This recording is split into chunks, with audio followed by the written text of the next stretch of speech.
Great. So just to tell you a little bit about myself, I moved to San Francisco in the Bay Area about 4 years ago, and I started working at Rock Health, which is a digital health accelerator.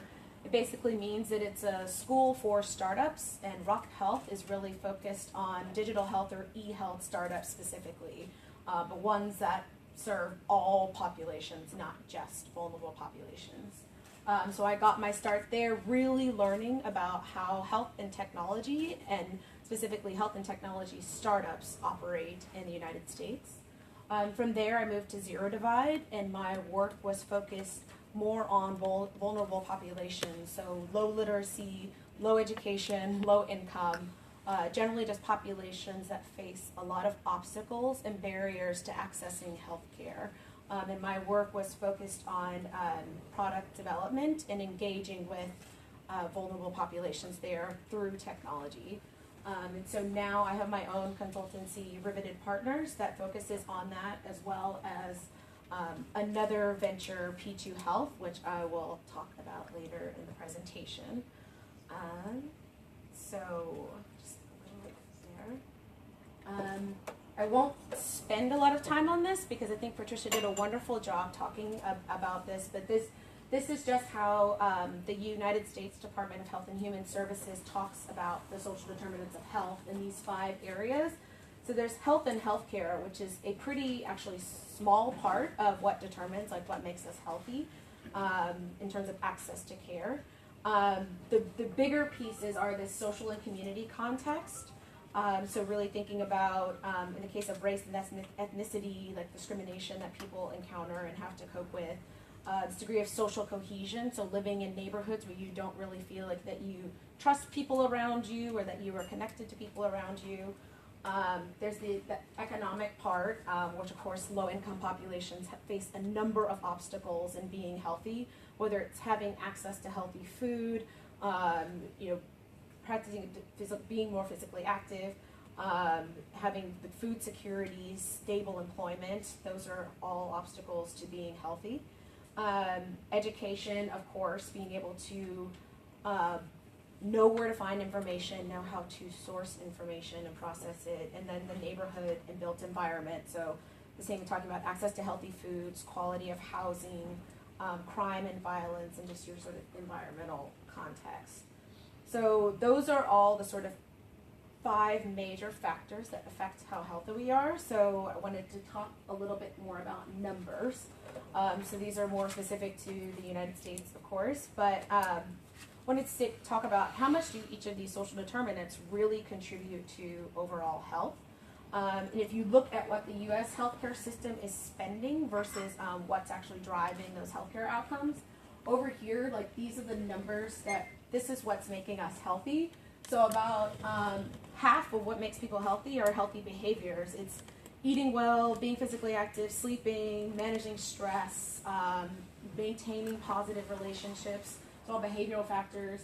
Another 20% for an environmental factor, so living in a neighborhood that's pretty nice, safe, those kind of things. And then there's another piece for genetics, do you have a genetic predisposition to other chronic diseases? And then a very small part on access to care. It's basically only about 10% of access to care is really driving healthcare outcomes. But what we spend in the United States, by and large, is on healthcare services themselves. And so there's this disparity in between just even on a financial perspective and thinking about what our focus should be on, especially when we talk about these healthy behaviors, because this is where a lot of those social determinants affect the ability to have healthy behaviors and maintain those. So that, this dollar figure here is 4.5 billion. So I'm in Silicon Valley. There is a lot of activity around what in the US we call digital health, but what is eHealth. And so this 4.5 billion represents 1 year of investing in startups. This is just 2015, and it goes up every year. It's the largest year that has been recorded yet. But when you kind of dig deeper into where this money is going toward and what it's being invested in, The top 6 categories accounted for half of this level of funding, so $2.25 billion. And those top 3 categories are things like payer administration, so just kind of being able to process the revenue and claims and everything. Telemedicine, which is still growing in the United States, but still facing a lot of obstacles because of the way that it's regulated, because it's regulated on a state-by-state basis. And then care coordination. So does Dr. A, do they have the ability to talk to Dr. B? Do they have the ability to share records and actually be able to see where the patient is going as they manage their complex condition? So those are the top 3 categories. But those are still care, like that's still medical care services. The other 3 categories are things that would probably be more on the preventative side of the equation. They're things like consumer engagement, wearables, which are a huge category in the United States in terms of what digital health is focusing on, and kind of these personal tools and tracking. But as Patricia said before, like there's a lot of tools. I think the last count I heard, there's something like 50 wearables available in the United States. But when you look at the price points, they're not accessible to people who are low income. Oftentimes they're measuring things that are not necessarily going to drive long-term behavior change. So if it just tells you, well, you should just eat better, but you live in what's called a food desert, so you don't have access, it's very hard for you to access healthy food, then that kind of advice doesn't really translate into the health outcomes that we want to see. So there's definitely a lot of money in the United States being focused on technology and healthcare, but it's not really going to the populations that need it the most. And then I also wanted to share another number too. So in the United States, preventable health problems, things that would be really great to use with technology, still account for $260 billion a year in spending. So this is a lot of money that's just going to waste. People are living sicker, they're living shorter lives, and it's costing a lot of money. So kind of, what are some of the barriers that we're talking about, like how tech can address this? So in my work at Zero Divide, we did a lot of research on what are barriers to eHealth, and they fall into these broad categories here. So there's education and awareness. This includes things like privacy concerns, for example, and distrust. So if a low-income consumer is using an app, can they trust that their data is going to remain safe? Health literacy is a very huge problem, which I'll talk a little bit more later. Physician awareness, and then also incentives to using. A lot of the research that we actually did, it wasn't so much, physicians are very confused about what technology is effective and what they should use with their consumers. And then there was also a lot of pushback on wanting to use technology, whether that was sharing their notes from particular visits, whether it was actually answering questions if the patient came in with a phone and they were tracking symptoms or they were tracking their medication adherence. There was a lot of resistance to wanting to engage with that information. And then lastly, of course, the patient or consumer awareness of eHealth. So those are all education and awareness barriers. Then sort of we move farther up. Like this is like the reason why I depicted it this way is that these are kind of at the end of the more like insurmountable, like huge, more infrastructure kind of barriers, and these are more kind of interpersonal in the education awareness. So right in the middle, the design and usability. So limitations caused by disability. Sometimes when you open these apps, the font is very small. If you're an elderly person trying to read this, it's very difficult if you have poor eyesight. The linguistics, cultural competency of tools, a lot of the personal health tracking tools that have food recommendations are really for a particular population and don't cover others. And so if you are someone who is from Asia and you get a recommendation that you should stop eating rice, like what is the likelihood that you're actually going to do that? Rice is a core part of your diet. It's part of something you share with the family. It's very unlikely that's going to happen. So there's a lot to be done on the sort of more competency side of things, and then it doesn't even get to the language barriers that are also profound too. And then on this last piece, the digital divide, interoperability. I don't know how many of you are familiar with this term, but it's the idea that, as technology is being developed and as it grows, like the ability for each of these products, tools, and infrastructure to talk to each other, engage with each other, is very important. In the United States, like, this is something that has kind of turned into a battleground in this particular area. A lot of the huge companies, like the big health IT, kind of electronic health record companies, have been very resistant to making their products more interoperable. In other words, to make their products more open so that people can engage with them more and share data. And that's because there's a market incentive for them not to. They make more money if they keep their systems closed, if they keep them difficult to use. And so there's a very hard policy dance of trying to get them to open up more of their data, and it's starting a little bit, but it's been very, very slow going. And then for the United States, we still have, so as Robert mentioned before with Zero Divide, the original mission of Zero Divide when they started was focused on this concept of the digital divide. There still are limitations on access to broadband internet in the United States. I believe the last figure I saw was anywhere from 20 to 25% of Americans don't have access to broadband internet in their homes. They'll use things like the public libraries, they will somehow borrow internet, or in most cases they will rely on a mobile phone for access to the internet. So all of these things become more difficult if you have something like a website where a patient needs to log in to see patient data or log in to see what their records are, and they don't have a computer at home. Then you're really not going to see the expected outcomes or behavior that you're hoping so that people can be healthier. So those are kind of like the three broad barriers. So kind of, what do we do about that? That's the problem that we've got. So as we mentioned before, this idea of like co-design, and then I also want to add in this idea of smart prevention as well. So in terms of co-design, of course, so for this idea of better care and chronic disease management, you want to aim to design with patients and consumers rather than to design for them.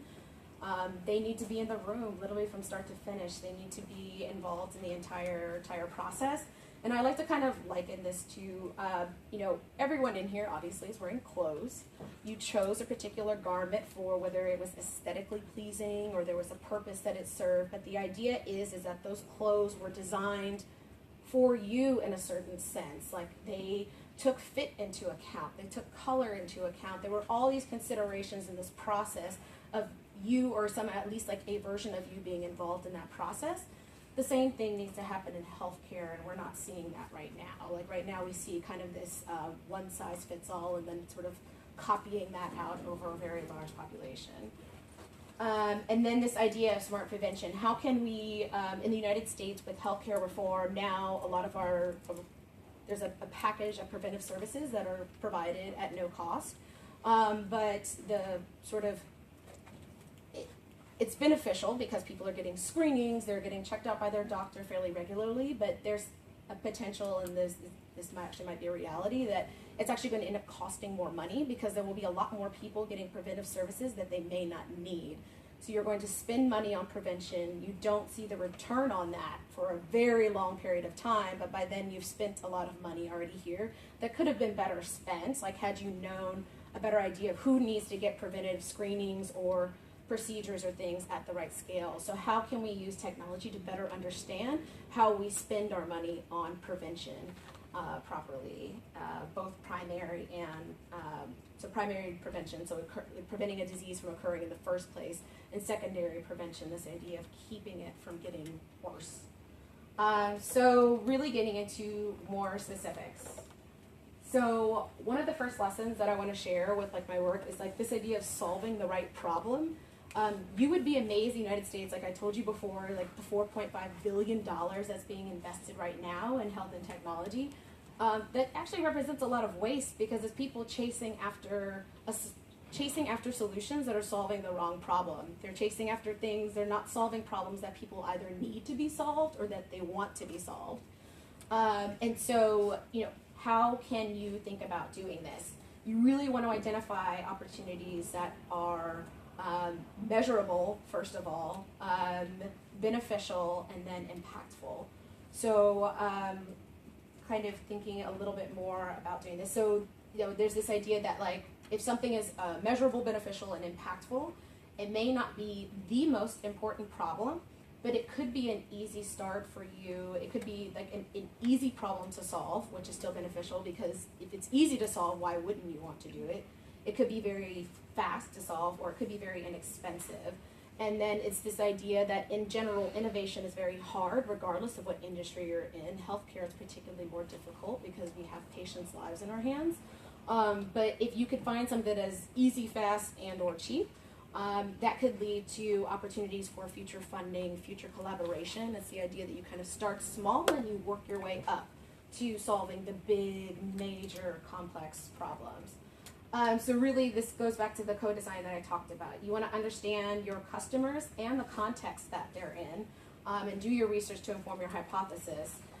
So that, of course, is looking at all the research that's been done before, but a lot of maybe going to go visit your patients where they live, like go around their neighborhood and kind of see what they encounter, understand like what kind of jobs they have. If they're working shift jobs and it's 12 hours and they really don't have the time to sit down and have healthy food, like how can an app like really help them either to remind them to eat healthier or move more? And so I want to talk about one company in the United States that's really focused on this, that's called Care Message. And so Care Message is really, their aim is to solve chronic disease management, but it's through improving healthcare literacy. So they're a nonprofit tech company. They have a text messaging platform that delivers, has, I think, last count I saw, somewhere between 25 to 30 programs that are focused on increasing the health literacy of at-risk populations. So within the United States, they really focus on the safety net population, so the kind of low income, low educated, low literacy populations. And it could be delivering text message on anything from, if it's diabetes, reminding people to check their blood glucose regularly, to check their feet, their eyes, like the sort of anticipating potential complications, and keeping people engaged in their care in a way that is not burdensome, that is not costly, and that is also like accessible. Even if these particular patients don't have a smartphone, everyone can get text messages on what are called feature phones, the same flip phones that are very inexpensive. And in the United States, we have, I'm going to forget what the official name of this program is called. Most low-income communities call them the Obama phone program because it gives them a free phone. And it started with the Obama administration, but there's an official technical name for this. But it's possible to get a free phone. So if you know that everyone's got a phone in their pocket, in the United States, the cost of low literacy for our economy is anywhere from $106 billion to $238 billion a year. So this is a huge problem that Care Message is solving. It's a huge problem that not many people are addressing. I think the last I heard is that roughly 70% of American patients forget what their doctor told them within 10 minutes of leaving an appointment. Yeah. If you only have an appointment maybe once or twice a year and you don't remember anything, what are the odds that you're going to remain adherent to your treatment? What are the odds that you're actually going to improve? So really, like with Care Message focusing on this health literacy problem, they are, it's a small, relatively low-cost intervention, but it's going to have very huge impact. And the benefit is, that I talked about this, there's the impact, so that's the impactful part of it. Beneficial, obviously, that people are staying engaged, staying healthy. And then there's the measurable piece, too. It's a text messaging platform. You can see how fast you can see the open rates. You can see how many people open them. You can see how many times they're replying back. You can see, like, what kind of replies they're getting. There's so much data that's coming out of the way that they're now engaging through their product, that it's very easy to see and understand where they need to learn from and do better in terms of reaching their consumers. And so for example, the health literacy statistics in the United States, so I think, let me read this correctly, only 12% of U.S. adults have proficient health literacy in the United States, so we're actually worse than here.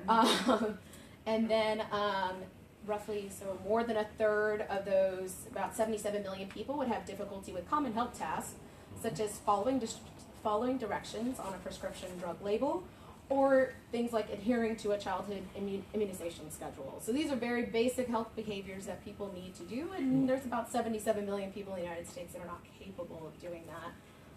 So this idea of solving the right problem, I don't know, how many of you have developed an eHealth intervention before or have one currently?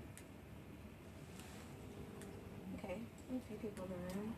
Yeah, so I mean, I would say for the rest of you that are either thinking about it or trying to understand, like really working to understand, you know, kind of good starting points for questions to ask yourself, like what are the biggest patient complaints that you get about like what they don't have or what they wish they had? And then also kind of like what are your outcomes of interest, like whether it's for cost, if you see something that's actually costing you a lot of money, how can you start going about it, understanding how a potential digital, like an eHealth intervention can address that. So that's kind of on the solve the right problem piece. And then this idea, you want to aim to include rather than exclude people not like you. So you want to go out of your way to bring more people in the room and not just like everybody. So this is both like something that you should think about doing externally as well as internally.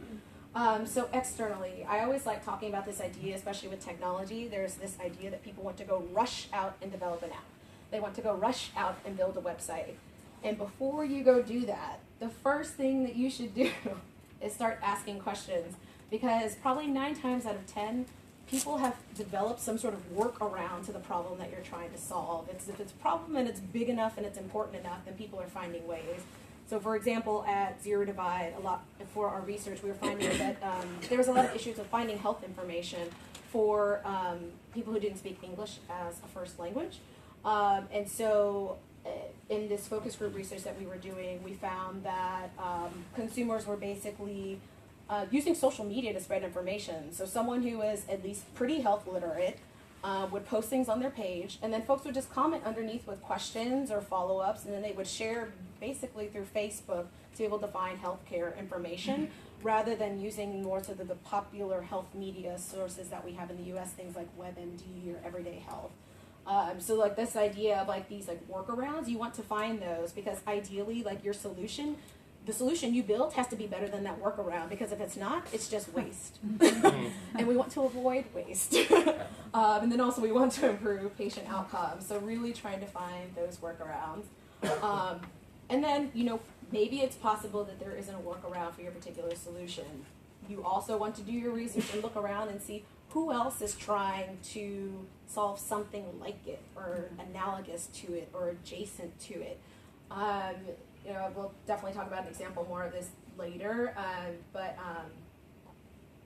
you know, like it's as you start thinking about like design, you really want to, and like how you kind of hypothesize how you'll be able to solve this, like it's really important to don't just focus on the technology. The technology is one part of this. The technology needs to fit into this idea, it needs to fit into a workflow. So there needs to be a process that follows that. If it's something like a patient monitoring kind of solution, then who's monitoring it? What happens if something really terrible happens? Like who's in charge of stepping in if something, if an emergency arises? You know, are there other people that you need to involve besides not just the patient? Are there other caregivers or other folks that are kind of in their circle that will help coordinate? So this idea of not just like looking at the product in isolation, but considering the context that it's going to need to be situated in is something that you want to do earlier rather than later, because you don't want to get to a scenario where it's like this product is so fantastic but no one wants to use it because somehow it's burdensome. And I've seen this a lot actually with physicians. There's a lot of technology being developed for physicians to supposedly make their job easier, and it actually makes it worse. It adds time to their day. That's less time they get to spend with patients. It's not time they get to charge for. And so it's costly, and it's costing them time, which is also money, and so they don't want to use it, or they refuse to use it, or they use it very poorly, and then everyone loses because something has now been bought and is continued to be paid for, the patients are suffering, the physicians aren't using it, and it's just a terrible situation, and then you end up in this scenario where everyone feels burned and then doesn't want to try anything else new. So you want to try to avoid the scenario where you've burned your bridges, like try to ease yourself into something that's successful. And then, and really thinking about this, like including like versus excluding as well. So I think I talked about including the patient and caregivers. This is also something, it's not just even just for the design, it's also a means of providing greater patient security, and it also is a way of earning their trust. Generally when patients feel heard, they tend to regard things pretty positively, as would all of us. If we feel heard, we regard things pretty positively. So this should be no exception. Like, you want to try to think about, like, what you would feel like if something like this happened to you, if something really terrible happened. And so that's kind of externally, like focused on things that are outside of whatever setting that you're operating in. Internally, you also want to think about too, like who's on your team that potentially comes from this background, you could be working with side by side every day. So with the United States, especially looking at tech overall, there's a big push towards diversity and inclusion.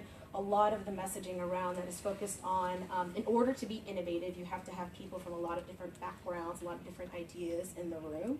And this is definitely no exception, especially with healthcare, people who come from particular backgrounds, whether they grew up as refugees, whether they grew up having to always translate for their mother when she went to the doctor.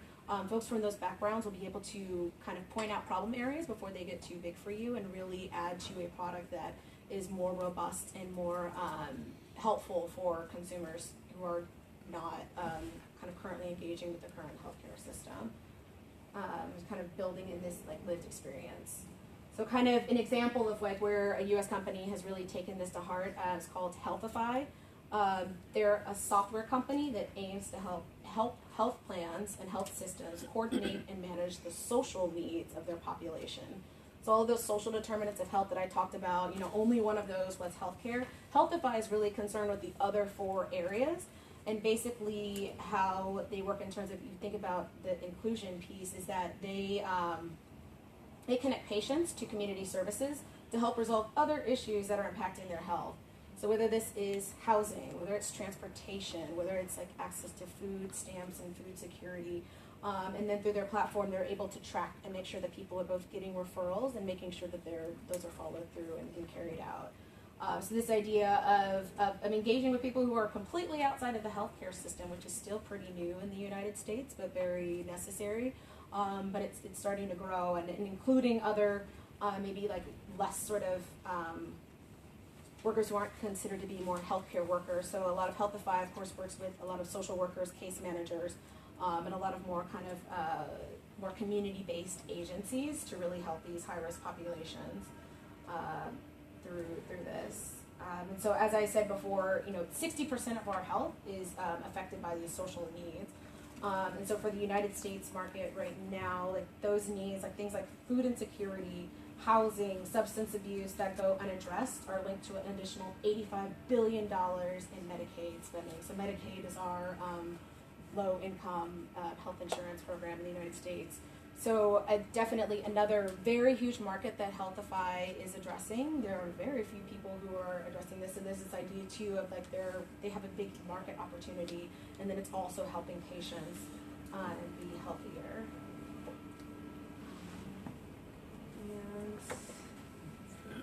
So test and iterate. This is always hard in healthcare. How do you test things without risking patient safety? How do you do it without spending a lot of money? How do you gather data that you can learn from and then be able to move forward?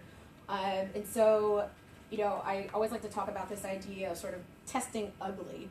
What's the sort of easiest low-brow version of what you're doing that can be tested? So in the case of the SMS messaging that I said earlier, rather than necessarily going out and signing a contract with a company like Care Message for the next year and spending however many thousands of dollars up front, can you do something like some waiting room surveys and ask people to say, what helps you remember to show up to your appointment today? Like if we call you, if you get a text message, like how can you sort of do a really easy, quick version of that first before you commit to something ahead of time? You want to avoid the temptation to kind of run out and spend a lot of money building a website or developing an app when it's possible that people don't want to engage with you that way. In the United States, we're learning that a lot with these patient portals because there's been been a lot of obstacles to people using portals, like from having to remember passwords to the fact that a lot of portals are not mobile friendly. And so if you're a low-income consumer and you rely on your mobile phone for internet access, what are the odds that you're going to remember later to go find a computer somewhere else to log into your patient portal? And so this idea that people kind of miss this like ugly prototype first, and so now we're having to fix things. And so on the testing and iteration, so once you kind of have your ugly prototype, like how do you how do you sort of make changes quickly? Like, how do you know what changes that you need to make? So one question back to this idea that said that tech is not the only thing, it's a means, not an end. You want to look at, are you using resources effectively? Does it require a lot of manpower to be able to follow up on these things? Are you constantly having to call support services? Are you going to have to do a lot of new hires and you kind of don't have any other way to use them? And so you kind of want to think about the sort of whole cost, and then it's like the whole sort of time using it. What are the right people using this intervention? If you build an intervention for low-income populations and you only maybe see that people who are 25 and younger are using it, but you want to get elderly populations in there, like what are you missing? Like what can you kind of iterate on to include those folks in their intervention? And then you also want to think about what the idea of workarounds, what would they use if it didn't exist? And then what is their world like now, and what would it be like in the future if this thing continued to grow and continued to scale? So another American company that's really done this well, this idea of testing and iteration, is called Health. They translated, there was a very large National Institutes of Health funded study called the DPP, I believe it's the Diabetes Prevention Program, that tested and validated this program, which was being delivered through community organizations like the YMCA or other kind of community-based agencies. But it was this idea that through this set of interventions, teaching people to eat healthier, small amount of weight loss, a lot of behavior change and social support as well, a lot through coaching, that you could slow the progression from prediabetes to diabetes. So this is a huge trial, validated across a lot of populations. They did a great job with clinical trial recruitment, but the issue was this intervention was being delivered in person. So there was the idea that people had to come in, they had to talk with folks, and so Omada was like, well, we have this program that works in person very well, how can we do this digitally? How can we try this out and test and iterate how to translate this in a digital forum? So they have this program called Prevent, which runs for 16 weeks and does the same thing, helps at-risk people, so folks who have prediabetes, slows their onset to type 2 diabetes. And so, they built that program and then kept testing and iterating on it for the last 2 years, and have proven results. They have proven that by providing this digitally, they now call it digital therapeutics because in the Valley they like to name everything. But for this digital application and using coaches online, that people actually both didn't acquire diabetes, lost weight, and in general were healthier. And so because diabetes, especially in the United States, is so associated with things like the social determinants of health, like issues with food security and physical activity and those sort of